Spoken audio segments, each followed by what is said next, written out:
Welcome to another episode of Liam's World.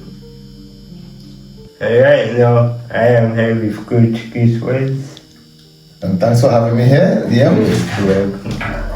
When did you begin your training in table tennis? Well, that's a very good question. Well, it started many years ago. I would say as young as probably in grade 6, I saw the sport. I saw cousins of mine playing table tennis on the kitchen table, living room tables and stuff.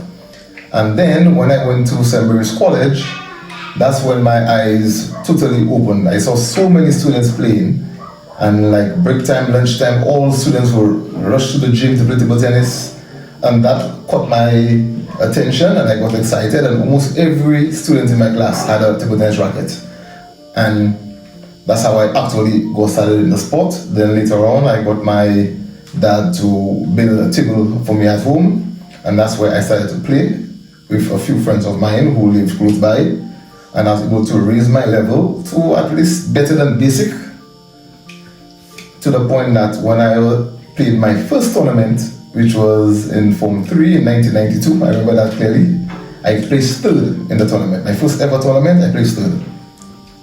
So that's how my journey started. How did you get involved in coaching? Well, this for me is very interesting as well, because initially I was a player. I was a national player for a long time, and I had no interest in coaching. Just keep training and getting better and getting better. But it got to a point whereby I felt as if I was one of the longest serving national athletes on Ireland. Actually, I started playing for St. Lucia on a national level from like age 15 years. And up until in my late 40s, I was still on the national team. So when in 2008, 2009, I started going overseas with some young teams, and they started doing well. And then I was in accounting, and I left accounting to go into coaching in 2011. And from 2011, I have been a full-time coach. Now, what excited me to become a coach was the fact that outside of the sport of table tennis, I read a lot of books like Purpose-Driven Life and Having a Purpose. And for me, having a positive impact on many lives was more important than me being in accounting and having a positive impact on my employers, family, and a few people. For me, being able to have an impact on the youth of St. Lucia for generations was a better path and a better feeling in terms of what I did in my lifetime on earth compared to just being in the job. So that was my driving force to going into coaching full time, to use the sport as a school of life to help better the lives of the athletes that come in contact with me. What is it like having two roles, one as a player and one as a coach? Well, having both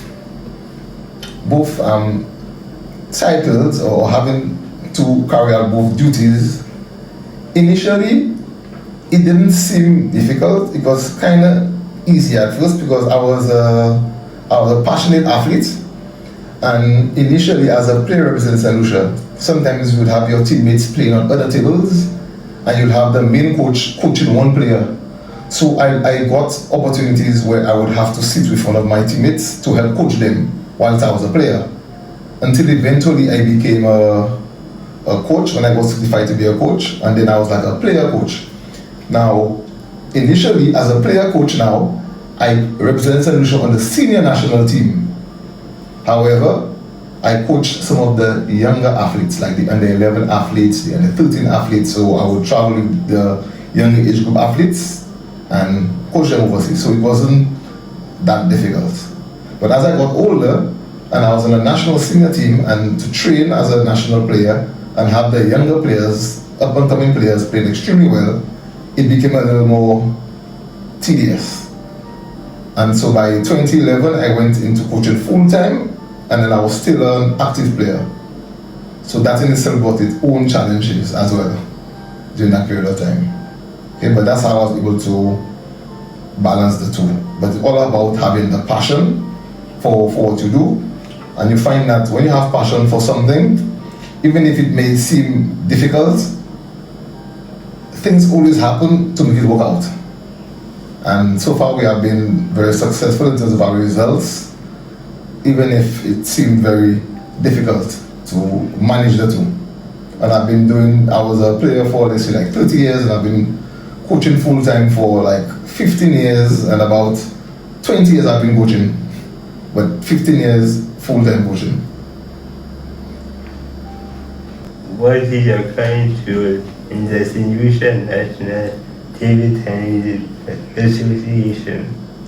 Okay, well, currently I am the national coach.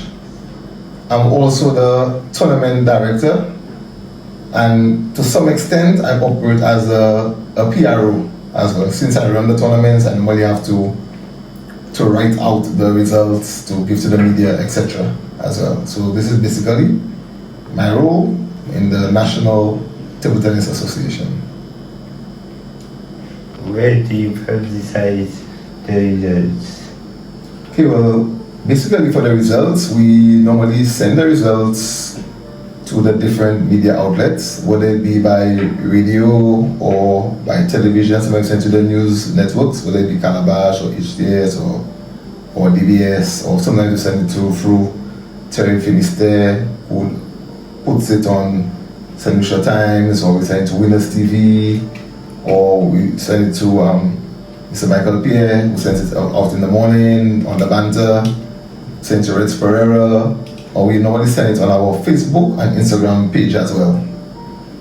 So we always have the results on our Facebook page. What is the Facebook handle?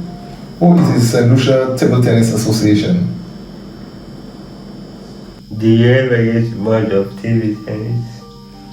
Well, I don't get bored playing table tennis because it's one of the few sports in the world where you can play at all ages. Like you find in the world, like the youngest player is probably about 3 or 4 years old, and up to about 8 years ago, the oldest player in the world was 104 years old. A lady, but she passed a couple of years ago.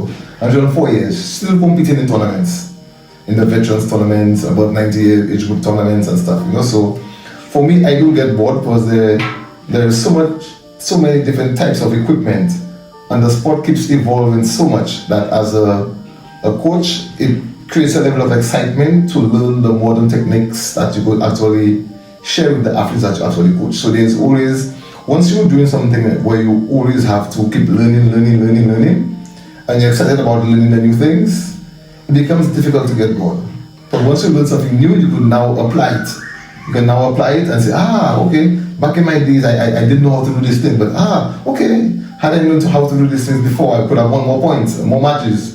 So it's always a good, like it always keeps you excited knowing that there's always something new happening. Every year, new strokes come out. What seemed to be impossible a couple of years ago is now possible in the sport, so I don't get bored. What are some of the equipment used in table tennis? Oh, table tennis, there's a lot of equipment being used. Let's start with, let's say, the basics, like the table tennis tables, which is standard. They have different types, but they are basically standard. And the most complicated part in terms of the equipment would be the rackets, which comes with a blade, like the wooden part, is generally sold separately. And they come under many different brands, whether it be like a Butterfly or Andrew or Dornick. There are different brands. And the different type of wood called the blade has different levels of speed. So some of them are defensive, they are slow. If you hit the ball, hits it bounces low. Some of them are offensive, if the ball bounces on it springs higher. And then there are the rubber sheets that are sold separately. And there are different brands and different types. Some of them have little pimples on them. Some of them are smooth. Some of them carry lots of spin. Some of them can grip the ball more. Some of them are faster. So with a lot of technology into the rubbers in particular, it has changed the sport a lot, where the players can almost look like how you see the Asian players play when you watch table tennis. You move very quickly, well, yes. And then the shoes, there are specific shoes for table tennis to encourage the right type of lateral movement. So from the shoes to the actual clothing that you use, a lot of dry feed flowing, so they could maneuver. So generally the equipment keeps getting better and better. We even have like the table tennis robots that actually feed the balls.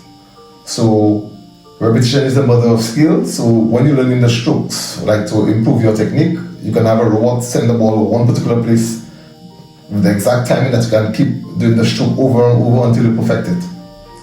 So that's basically some of the equipment in a nutshell for the sport. Repetition is a measure of all skills. Yes, repetition is the mother of skills.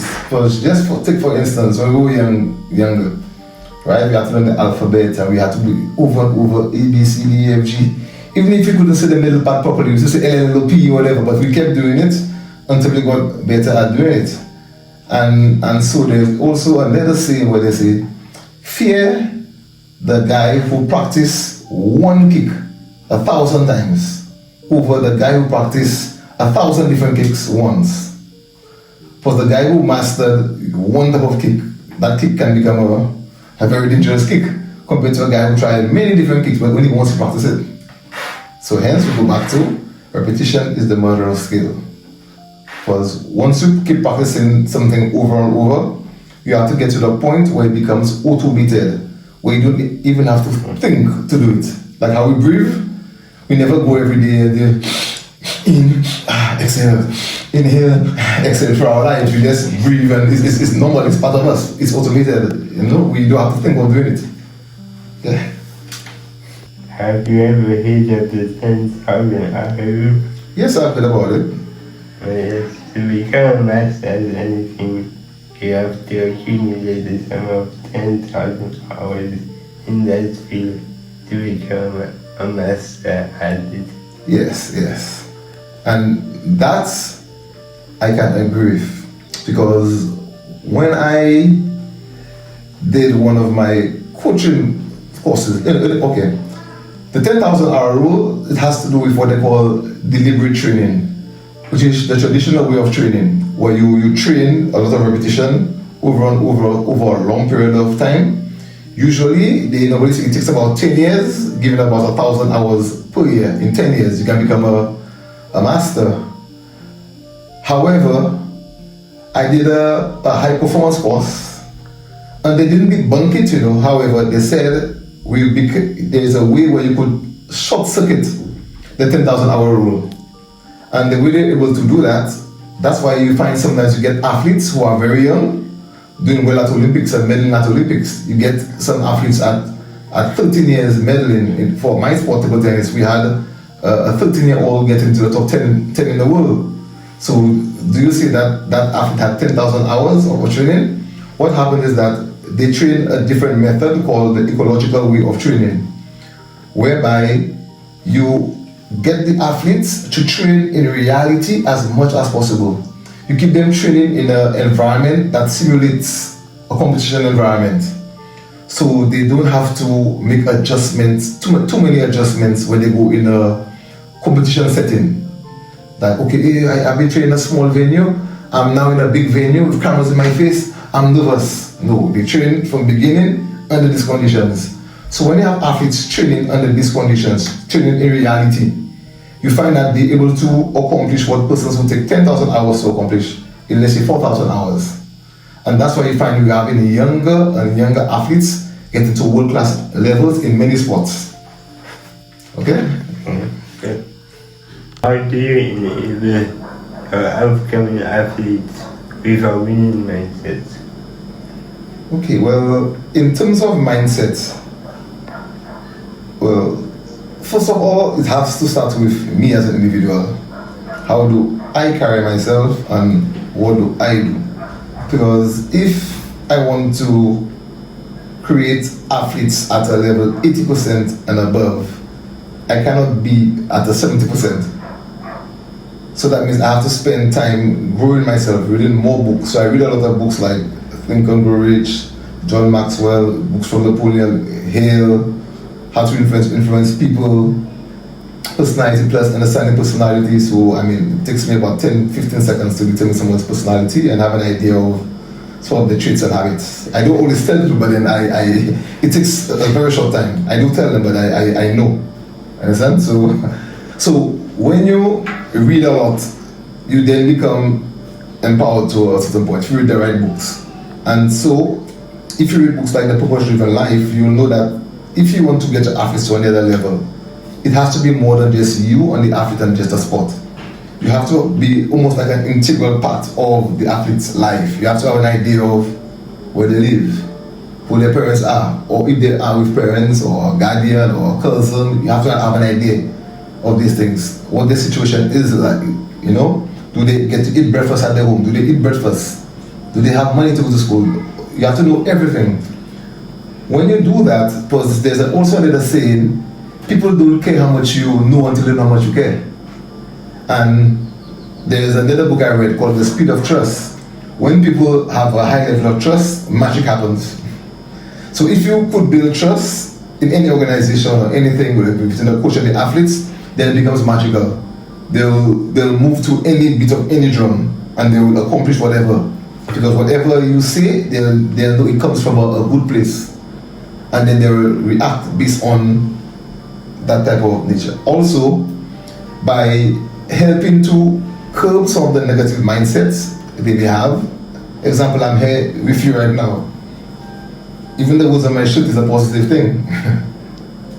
To be Victor, right?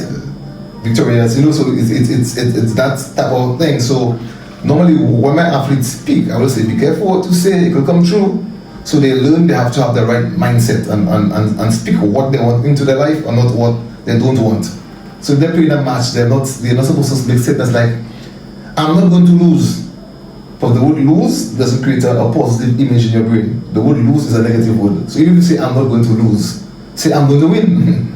So you change it for a more positive word, but when you hear the word win, it creates a better feeling than the word lose.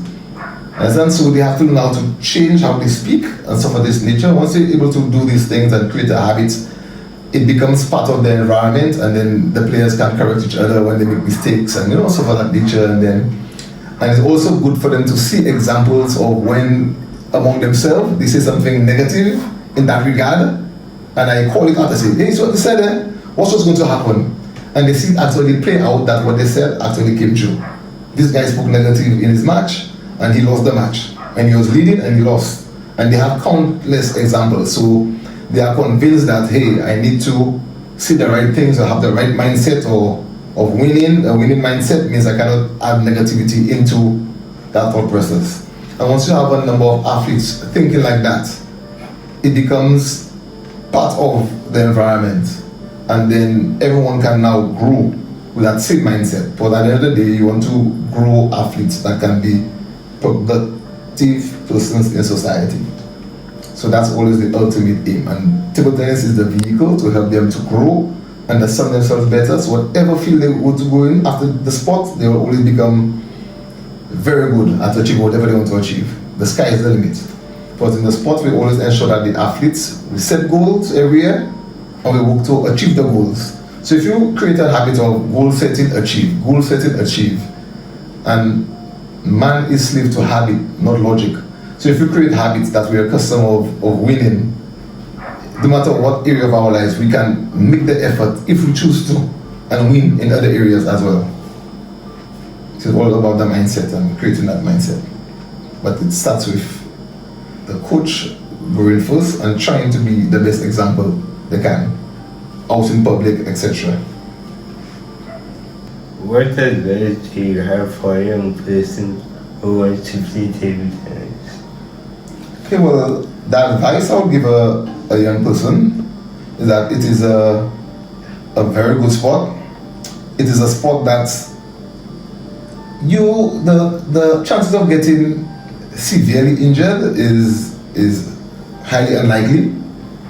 It's low impact on your joints, and that it's a sport you can play at all ages. And the other advice I'll give them is that when you get involved in the sport, be patient and spend time learning and mastering the basics.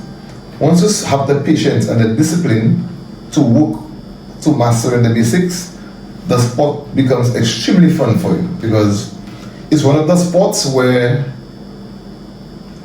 not too many persons can actually play the sport. So when you get good at the sport, you become a rare gem in the skill set you actually have. Also, the other advantage you have in playing table tennis is that it's an individual sport. And I believe when young persons are growing up, it's important for them to get involved in both team sports and individual sports. The team sports will help them develop the ability to work with others, teamwork, which is very important for the workplace and to deal with persons. However, the individual sports help you to become more disciplined and more responsible. In other words, playing individual sports can help you become a better leader in the fact that when you don't do good in a team sport, sometimes you can blame somebody else on the team.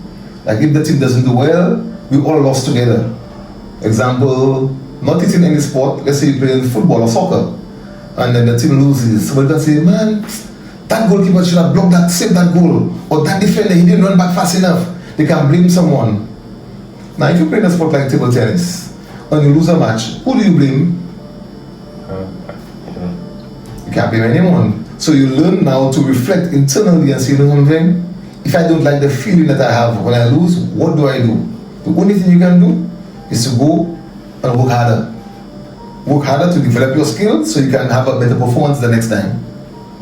So iron sharpens iron. You play a tournament, you don't do well, you keep training hard until you become better and you start getting the results and say, I'm getting better. So for me, this is one of the important aspects in playing an individual sport. And table tennis is one of the sports that can help you with this, especially in a positive environment. How do you think that table tennis has evolved over the past 10 years, and how do you think it's going to evolve in the future? Well, for sure, over the last 10 years, we've increased and improved levels of sports science. You find now that the athletes are much faster, much stronger. They eat healthier now, the best athletes eat healthier now. And there is a lot of, let's say, like a lot of scientific things being used, including the AI aspect of things for the analytical aspects of things. And you find over the last 10 years, like the sports in general, there's a little more respect as it pertains to the different aspects of sports. Example, no matter what sport an athlete is in, you must develop the physical aspect of the athlete, you must develop the tactical aspect, you must develop the technique and the mental. So you find there's actual ways to measure where the athletes are for each of these important components. Tactically, where is an athlete compared to the best? Technically, where is an athlete compared to the best? Is the athlete a 4 out of 10 or 8 out of 10? Mentally, where is an athlete at? Physically, where is an athlete at? So you find the science involved in the sports to ensure that the athletes can maximize their full potential under these 4 critical areas: the tactics, technique, mental, and the physical ability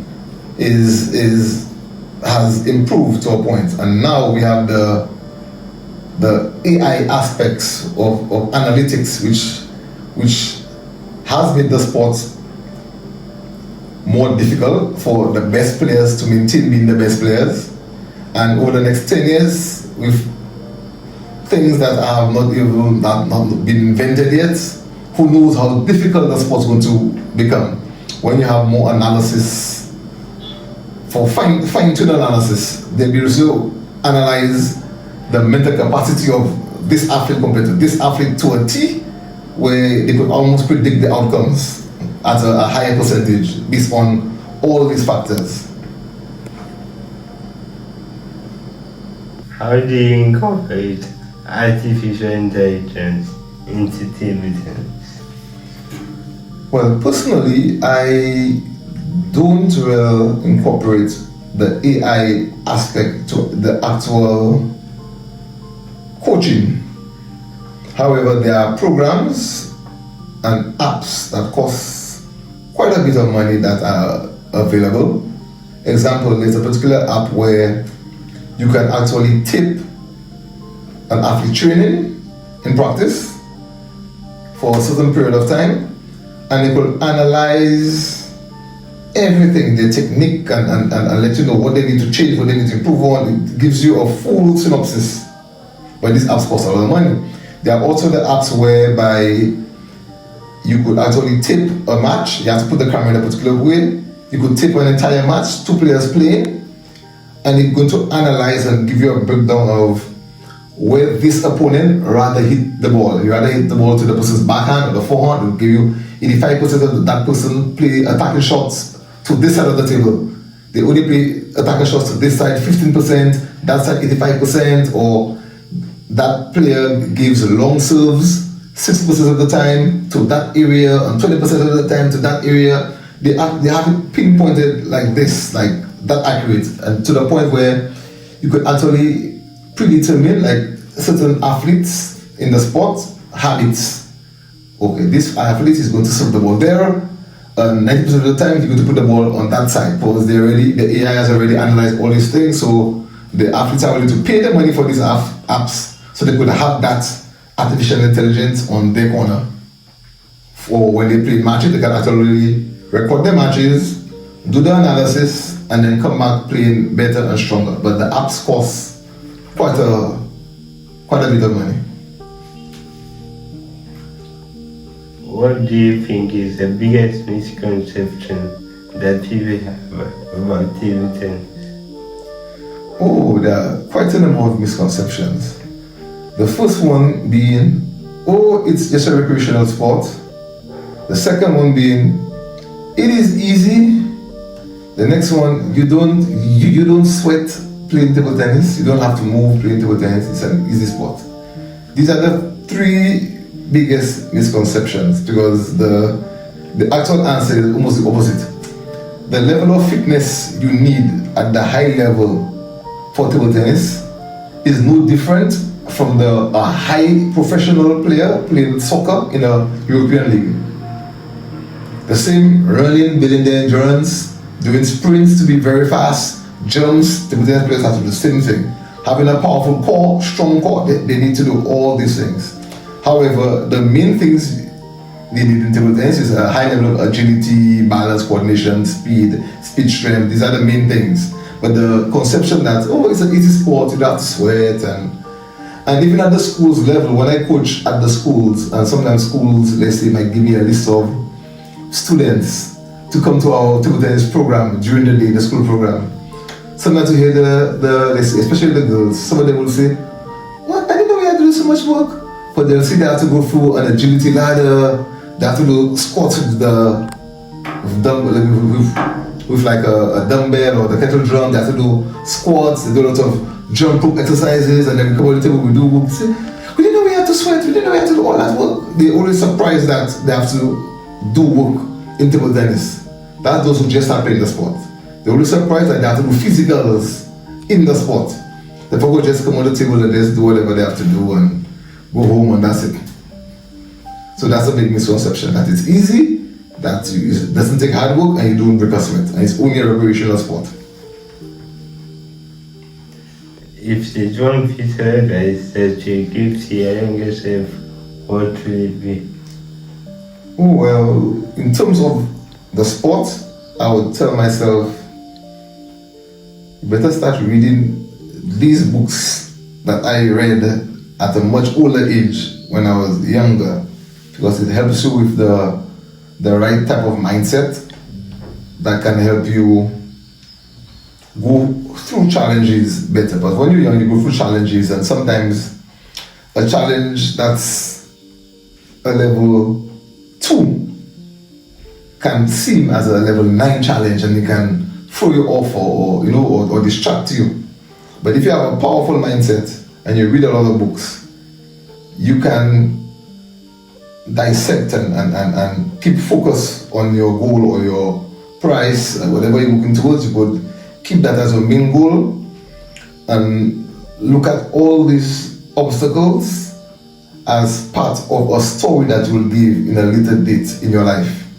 So if everything you go through, you look at it as a story. So you see that happened to me, or this person did that to me, that'll be part of my story. These people were good to me, that'll be part of my story. So if you go through life with good stories and bad stories, but you're moving forward, these will be things that falling off your back. You need to have a back as tough as a rhino. So things will just jump off your back. Because you know what you're focusing towards. And all these obstacles are part of your journey. Dealing with difficult people, all these different things, or challenges, or whatever. So at least reading these books will help give you that type of ammunition you need to hit or to put the challenges in its place and be motivated that it can be part of your story at a later date. It can be part of your story. So everything that's bothering you now, make it become part of your story. But focus on the price. And the obstacles are the price you have to pay to get the prize that you're working towards. So that's what I'll tell my younger self. Be patient and do what you have to do. Endure. Why did you agree to do this interview? Well, I agreed to do this interview for a number of reasons. Number one, I know you. Number two, I know you have a passionate mom who wants to see you achieve a lot of the dreams that you want, and she's all out there for you. And number three, because you are a fighter yourself. You are going against what people will perceive to be like normal. You actually going out and living a life that you actually want to live, and doing the things that you want to do, and not allowing any limitations to keep you back. So iron sharpens iron. So if you are someone with a winning mindset that wants to achieve, and you diverse in what you do. You know, I met you in primary school, and then I've seen your growth. I see you have a little podcast. You just out there making things happen and living life and enjoying life, and your mom is passionately supporting you. So a power duo like that, there's no way I can say no. Okay, so thank you for having me. Oh, thank you for being yes, definitely.